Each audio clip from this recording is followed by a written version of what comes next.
नमस्कार और आदाब दोस्तों, मैं यूएस खान और आप देख रहे हैं एसटी न्यूज़ टीवी। जैसे कि आप जानते हैं कि हम भारत सरकार से लूटी हुई चिटफंड कंपनियों की अक्सर आपको न्यूज़ देते हैं। जी हाँ दोस्तों, भारत सरकार से लूटी हुई इसलिए कह रहे हैं क्योंकि यही सरकार इन बहुराष्ट्रीय कंपनियों को लाइसेंस देती है और यही सरकार इन पर अवैध तरीके से धन वसूली करने का ठप्पा लगाती है। जबकि ये सारी कंपनियां 40 और 50 साल पुरानी हैं। वो बहुराष्ट्रीय कंपनी है जिनमें 2-3 पीढ़ियों ने लगातार इनमें अपना काम किया एजेंटों के रूप में। किस और निवेशकों ने भी अपना पैसा यहाँ पर कई दशक से जमा करते आ रहे थे और सुचारू रूप से ये सभी काम लीगल तरीके से चल रहे थे। लेकिन अचानक भारत सरकार की वही, जी हाँ दोस्तों, सेबी विभाग, ईडी विभाग, वो जांच एजेंसियां जिनकी इनके ऊपर निरंतर नज़र थी और इनके ऊपर साल के साल क्लोज लिया जाता था। इनका लेखा जोखा, इनका टीडीएस, इनका इनकम टैक्स सब भारत सरकार के राजकोष में जाता था। और अचानक यही भारत सरकार इन बहुराष्ट्रीय कंपनियों की 40 साल बाद दुश्मन बन जाती है और सत्ता में आए भेड़िया रूपी लोगों ने अपना इस वक्त चिटफंड पर कब्ज़ा करना शुरू कर दिया। यानी कि गरीब निवेशकों का पैसा हड़पने के लिए कुछ ऐसी चालें चलीं जिनमें अपने साथ जांच एजेंसियों को भी घसीटा गया। उनमें से एक जांच एजेंसी का नाम अगर हम ले तो वह है भारतीय प्रतिभूति नियामक बोर्ड। जी हाँ दोस्तों, ये वो भारतीय प्रतिभूति नियामक बोर्ड है जिसने कहा था कि अगर आपकी कंपनी भाग जाती है या लॉस में आ जाती है तो 35% की भुगतान सेबी विभाग करेगी, क्योंकि यही विभाग इन चिटफंड सोसाइटियों को लाइसेंस देता था और लाइसेंस देने के साथ निवेशक को ये एक गारंटी भी दी जाती थी। तो दोस्तों, ना तो चिटफंड कंपनियां भागी और ना चिटफंड कंपनियां लॉस में आई। हम बात कर रहे हैं बहुराष्ट्रीय कंपनी सहारा, पीएससीएल, केबीसीएल और न जाने कितनी ऐसी वो बड़ी बड़ी बहुराष्ट्रीय कंपनी जिनका लाइसेंस भारत सरकार ने दिया और 40 साल से ये अपने लीगल तरीके से काम को चला रही थी। और अचानक आज इन पर अवैध तरीके से धन वसूली का ठप्पा लगाने के बाद इन्हें बंद कर दिया गया। और बंद करने के उपरांत ही निवेशक और एजेंटों में इस वक्त बहुत बड़ी परेशानी का जो सबब बना हुआ है वो आज से या 2 साल से नहीं, 1 दशक से बना हुआ है। 1 दशक से ज़्यादा हो चुका निवेशकों को इन चिटफंड कंपनियों में अपना पैसा फंसाए हुए, जिनकी संख्या 40 करोड़ हो चुकी है। और ये सभी अपने आप को ठगा हुआ और असहाय महसूस करते हैं। उनमें से एजेंटों के हालात बहुत ज़्यादा बुरे हैं। तो दोस्तों, जैसे कि हमने आपको बताया कि हम आज आपको सहारा इंडिया के बारे में बताने जा रहे हैं। सहारा इंडिया कंपनी को कौन नहीं जानता, ये किसी के परिचय की मोहताज नहीं है, क्योंकि ये वो बहुराष्ट्रीय कंपनी है जो देश की एक नाक हुआ करती थी और आज इस भारत सरकार ने इसकी नाक काट कर फेंक दी। यानी कि इसकी जो आज तक इसने अपनी भारत सरकार में अपनी भागीदारी दी, इकोनॉमिका को बढ़ाया, देश की तरक्की को बढ़ाने में इसका 40 साल से एक बहुत बड़ा योगदान था और आज वो सब कुछ धराशायी होता नज़र आ रहा है। यानी कि बहुराष्ट्रीय कंपनी सहारा की 1-2 ब्रांचों को सेबी विभाग ने बंद किया था। उन ब्रांचों में लोगों का जो पैसा अटका हुआ था वो अभी तक नहीं मिल पाया, जिसको लेकर निवेशक निरंतर एजेंटों को प्रगणित करते रहते हैं। और ऐसे में दोस्तों, हमारे पास अक्सर हमारी वीडियो पर मतलब हमारी वीडियो पर कुछ कमेंट आते रहते हैं जिनको दोस्तों हम इग्नोर नहीं कर पाते, क्योंकि झरिया में लगातार सहारे के निवेशक आत्महत्या कर रहे हैं। और कल भी हमारे पास एक अपडेट आई थी हिंदुस्तान टाइम्स में जो हमने आप तक पहुंचाई, लेकिन वो अपडेट सभी निवेशकों तक नहीं पहुंच पाई थी।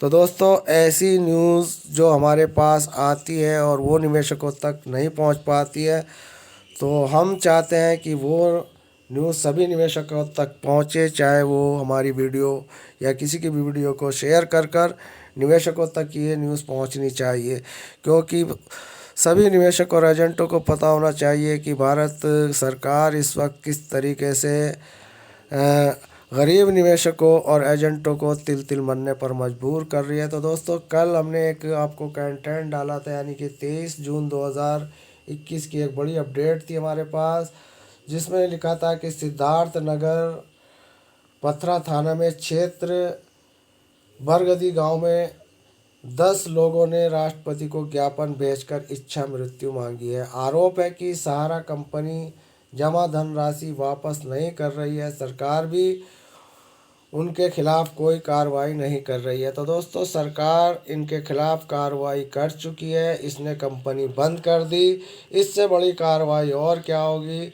सबसे बड़ी तो कार्रवाई ये होनी चाहिए थी कि इन गरीब असहाय निवेशकों का पैसा 15 दिन या 1 महीने के भीतर भीतर इन कंपनियों के बंद करने के जो इनके अपने मंसूबे थे, उनको पूरा करने से पहले निवेशकों का उनका धन वापस करना था। लेकिन धन वापस करने के लिए ये कंपनियां बंद नहीं की गई थी। इस कंपनी पर गंदी नज़र लोगों की थी, यानी कि राजनेताओं और प्रजातंत्र में राजतंत्र की लूट जो मची, वो इसी तरीके से मचाई गई कि ऐसे ईडी और सेबी विभाग जैसे विभागों को इन्होंने अपने अधीन किया और इन बहुराष्ट्रीय कंपनियों का करोड़ों रुपया समेट लिया गया और 1 दशक से अभी तक इनको पैसा नहीं दिया गया। तो दोस्तों, हम बता रहे थे मंगलवार को अतिरिक्त एसडीएम अनिल कुमार के माध्यम से राष्ट्रपति को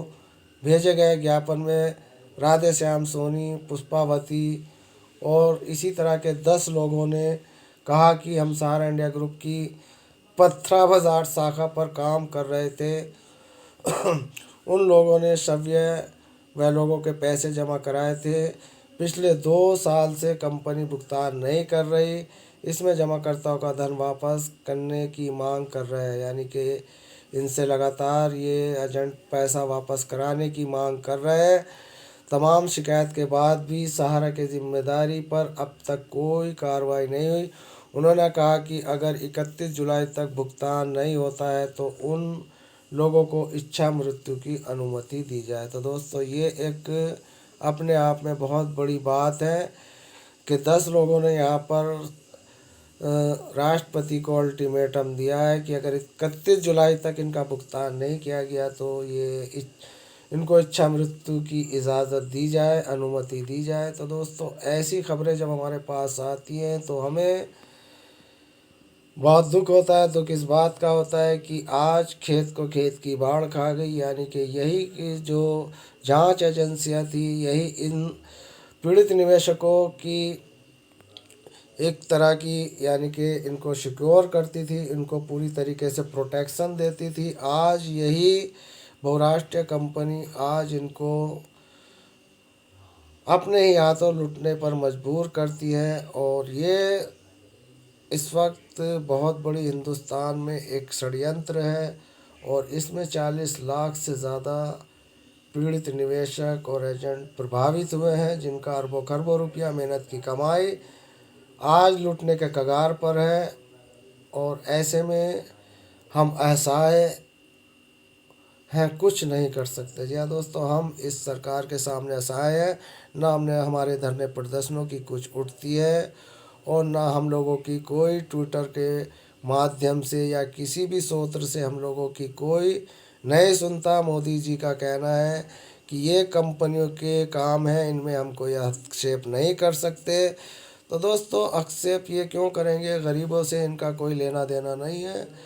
और दोस्तों, ये 1-2 कंपनियों की बात नहीं, बहुराष्ट्रीय न जाने कितनी ऐसी कंपनियां हैं जिनका पैसा इस वक्त लूटने की कगार पर है और ऐसे में निवेशक एजेंटों को परेशान कर रहे हैं और वो आत्महत्या करने पर मजबूर हैं। तो दोस्तों, आज की वीडियो में हमने आप लोगों को यही बताया कि किस तरीके से भारत सरकार की गलत नीतियों के कारण असहाय एजेंट और निवेशक आत्महत्या करने पर मजबूर हैं। तो दोस्तों, आज की वीडियो हमारी दोस्तों में शेयर करें ताकि सभी निवेशकों तक ये हमारी वीडियो पहुंच सके और वो जागरूक हो सकें और संगठित हो सकें और आगे की रणनीति के लिए अपने आप को तैयार कर सकें, क्योंकि लॉकडाउन खुल चुका है और बीमारी भी लगभग ख़त्म हो चुकी है। और अब अपने पैसे की मांग को लेकर हमें फिर एक बार धरने प्रदर्शन इन विभागों पर, इनकी ब्रांचों पर करने होंगे, चाहे वो से विभाग हो या किसी भी कंपनी की कोई ब्रांच हो, उन पर अपना हक मांगो। हम अपना पैसा मांग रहे हैं, कोई भीख नहीं मांग रहे हैं, यह सोचकर अपने धरने प्रदर्शन करें। तो दोस्तों, मिलते हैं फिर किसी नेक्स्ट वीडियो में। जय हिंद, जय भारत, वंदे